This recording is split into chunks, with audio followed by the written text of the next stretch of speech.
All right. So next, I'm going to focus on LMU. LMU is in a little bit of a different spot because they had more roster turnover than Santa Clara did. They're also coming off a season where if it could have gone wrong, it did go wrong a year ago. They were 12-18 last season, 5-11 in the WCC, tied for 6th with San Diego. Stan Johnson's entering his 5th season, and this is a little, not necessarily a make or break year, but I think this is a wildly important year for LMU and the direction that they are going to be going in. We have yet to see them have back-to-back winning seasons. We've seen them kind of like we've seen them over the course of the last 30 years, very up and down, up and down, up and down. Well, they were down last year, and they bring back a few pieces that I think are critical to kind of being those glue guys. But the players they brought in, I think, are going to be incredibly important to see if they can, get back to being in the mix for one of those double buys in the WCC tournament, but also, is there an outside shot of the NCAA tournament? And now here's where I think it's going to be a tougher road for them on that front than Santa Clara, but at least I want to leave some level of a window open that there's a possibility based on what their schedule looks like and just the talent that they have. And it's a little bit of a nuanced new era at LMU because not only does you have Stan Johnson in year 5 and what that's going to mean, you also brought over Lorenzo Romar, the former head coach from Pepperdine, is now an assistant at LMU. And this is going to be a really important time for this squad because the one thing we talked about for years and years and years that Lorenzo Romar did well was recruit. He was able to find great talent, but it didn't always translate to wins on the court. And that's kind of what we're looking at. Well, that first part is what we're looking at right now. They brought in a lot of really good talent in this in the transfer portal. And I will start with the familiar face, the familiar name, and Javon Porter. Javon Porter transferred over from Pepperdine, followed Romar to LMU. 16 points a game last year, nearly 6 rebounds. He was a WCC honorable mention. He is one of the more talented guys in the WCC, NBA level talent. We know we've seen him for a couple of years. We know kind of his story. We know all about what he's capable of doing. But one of the challenges always is it's okay, you see that NBA level talent, you see it on a team that isn't good. Well, what does that actually mean? Do they actually have the skill set? Are they ready for the league? Or are they just good on a bad team? I think this is going to be an opportunity to see him with more talent around him and to see him on a team that's going to be playing for something meaningful, which we have not had. I thought he was capable of going to the NBA after freshman year, honestly. He had improved so much. We got to see so much out of him early that there was a lot to like about Javon Porter. And he missed, I think, the first dozen games or so last year with an injury. So when he finally got back, it took him a little bit of time to rev up. But once he got going, again, Javon Porter was one of the better players in the WCC. Having him kind of anchor that front court with an Alex Merkviladze, with a Rick Asanza is going to be really important for this squad. It also kind of changes up just the looks that LMU can have. Again, if you look at how much bigger that line becomes, just putting Porter in, you have 6'11" Porter, 7'1" Asanza, and then you have Merkviladze probably at the 3. Now you've gotten a much bigger front line than you did have a year ago. And it's not just the front line that got some I got some size adjustment. It's also that backcourt. And the one that really has me excited to see is Jan Vide. This is the Slovenian transfer from UCLA, 6'6" guard. He didn't play all that much this past season, but I think he might be has the highest ceiling of all the newcomers. And watching some of his video, watching his style of play, this is a big, strong wing, good ball handler, good playmaker, attacks the basket.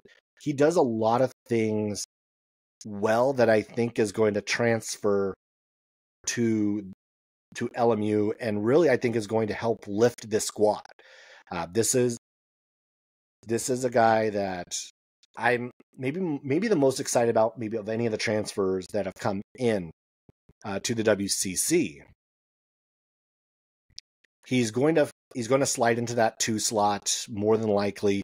But then again, maybe it's someone who you need to be a little bit more of a distributor, because the other guard they brought in, who also has a college basketball resume, is a little bit more that score first guard, and that's Myron MJ Amy, who's coming over from San Jose State. 6'2" guard, averaged 15 points per game with the Spartans, 5 rebounds, 3 assists, 1.6 steals. He was an All Mountain West honorable mention a year ago. This is someone who's, I think, maybe better suited than some of the other transfers that came in a year ago to just kind of hit the ground running.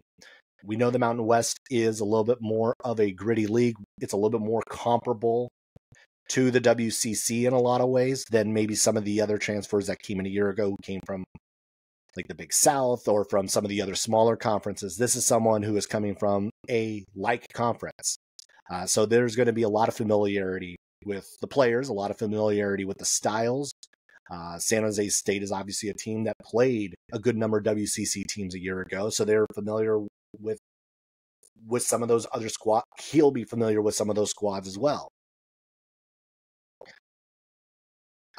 Another addition, Caleb Stone Carawell. This is another guy in his 6th year. This will be his 4th stop in his college basketball career. 11 points per game last year at Utah Valley, 6'7". Again, talking about the length and size that LMU has been able to add. This is going to really help, considering like LMU was kind of small at the guard spot last year. A lot of you had 6 foot, 5'10", 6'2", 6'3". Now you have 6'6", 6'7". Yes, I did. Amy is 6'2", but you're starting to see this team get bigger. And as we talked about, that you need some size in this league. Guess what? LMU went out and got size. That's what they needed to do. They also needed to add depth, which they have also done. You add this group to, again, Alex Merkviladze comes back, WCC honorable mention, one of the tougher players in the WCC. Add that to Will Johnston, who comes back, 11 points per game. We know that he's kind of like an instant bucket for this squad. Honestly, like the way this team looks, like he feels to me like the perfect guy you bring off the bench, and he just gives you buckets. He scored 33 points last year against Gonzaga, so he knows also how to do it against the best competition.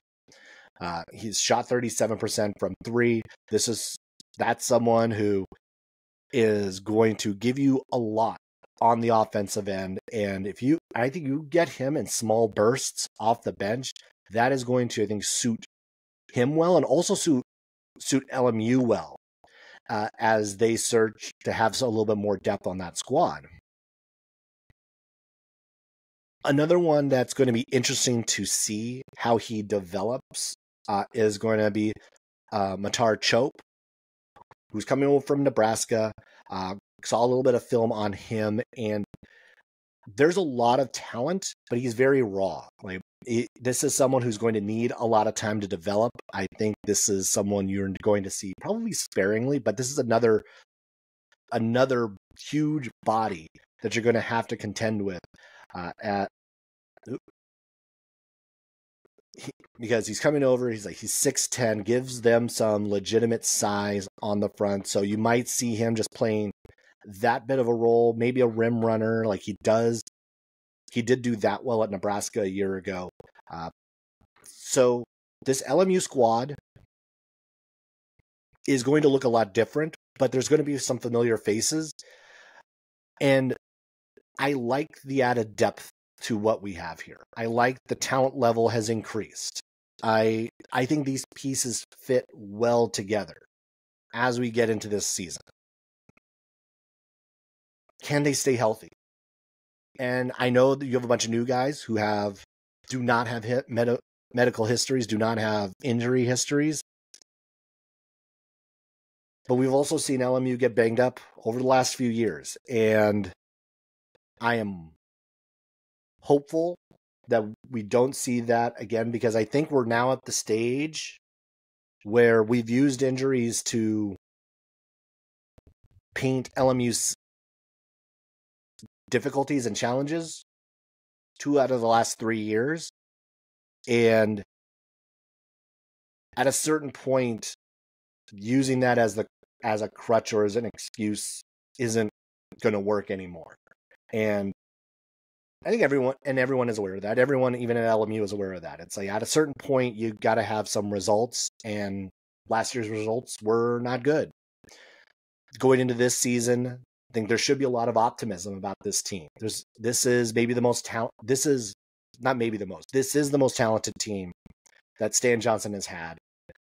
You also have a couple of freshmen who I think who look really good on paper, look really good on film. Marley Zeller coming in from Portland at Central Catholic High School, and then the other one being Jael Martin, him coming in from Carlsbad High. You have a lot of good young talent on this squad. What will be the telling sign is how quickly they can gel, how quickly they can put it together. And I think their schedule sets up well to kind of allow some of that to happen. Early on, you do play UC Irvine, you do play North Dakota, you do play Belmont. Have that game at St. Louis, which is, again, we talked about St. Louis with Santa Clara because they'll play them as well. Is going to be a good squad. That's going to be a good early test for LMU to see where they are, and maybe, and in a number of ways, what they still have to work on to be competitive with better teams. Now, if this all works, they hit the ground running. They are more than capable of beating St. Louis. I don't want to say they have no shot of it'd be great if they were close. They can beat St. Louis. If they can put it all together, and they look like maybe that team we saw a couple seasons ago, that team would absolutely have a shot here. And if with the talent they've brought in between Vide, between Porter, between Amy, I think it's very possible this squad is going to make some noise in the non-conference. Also, a couple at Colorado State, hosting Nevada, UC Santa Barbara is on that list. There's some other good opportunities here.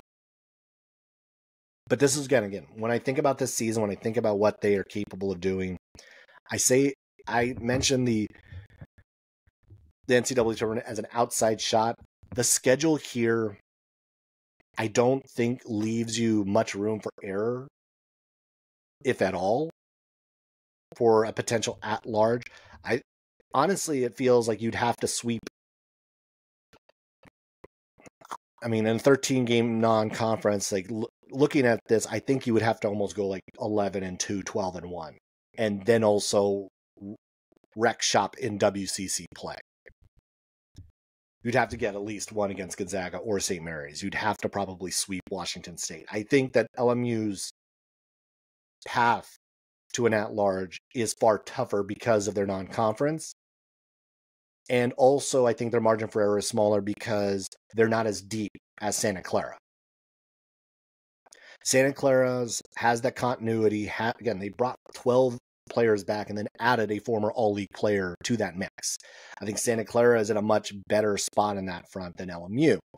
But LMU, if their top 5, top 6, let's say, are humming and it's working, that's a rotation that is capable of beating, I think, most everybody in the WCC.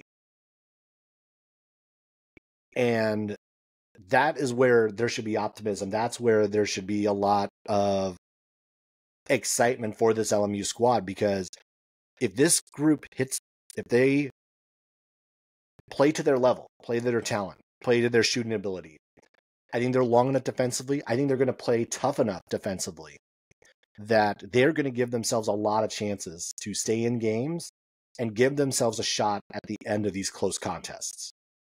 I could see it coming down and being close against Colorado State. The Nevada game last year, I'm trying to think if that's the right Nevada game. I'm not going to touch it because I might get the wrong Nevada game.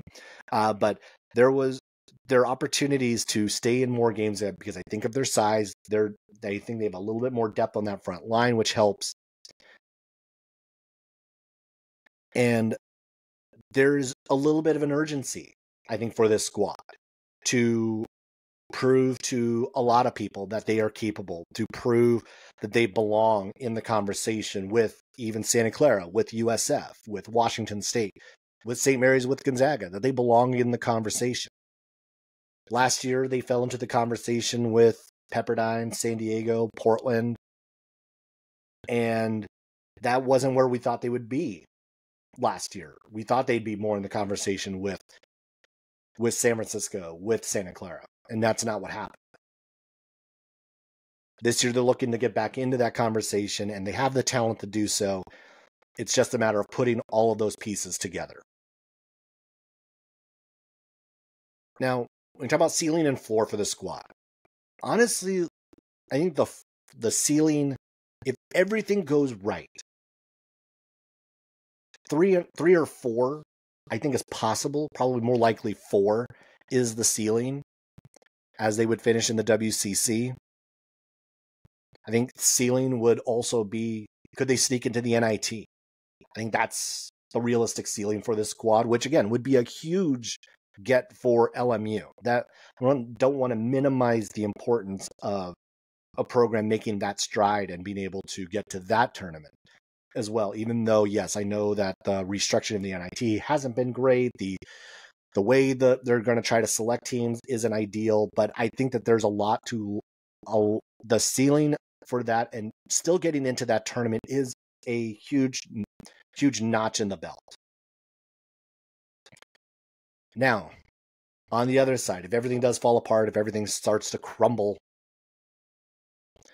you're looking at maybe 7, 8, 9, right about where they were a year ago. And again, they were 6 last year. I say 7, 8, 9 because you also have 2 more schools in the league. I think you could be looking at a bottom 3rd finish in the WCC if this goes sideways, if this falls off the tracks. I think we're more likely to see them fall somewhere in the middle. I think what is most likely to happen is that they're going to end up either 5th or 6th. So I don't think they're going to hit that top of the mark, but I also don't think they're going to fall off the map either. I think we're going to see them somewhere in that 5-6 range for WCC play, and then obviously that means that they would be playing in one of those earlier rounds of the WCC tournament in Vegas in March.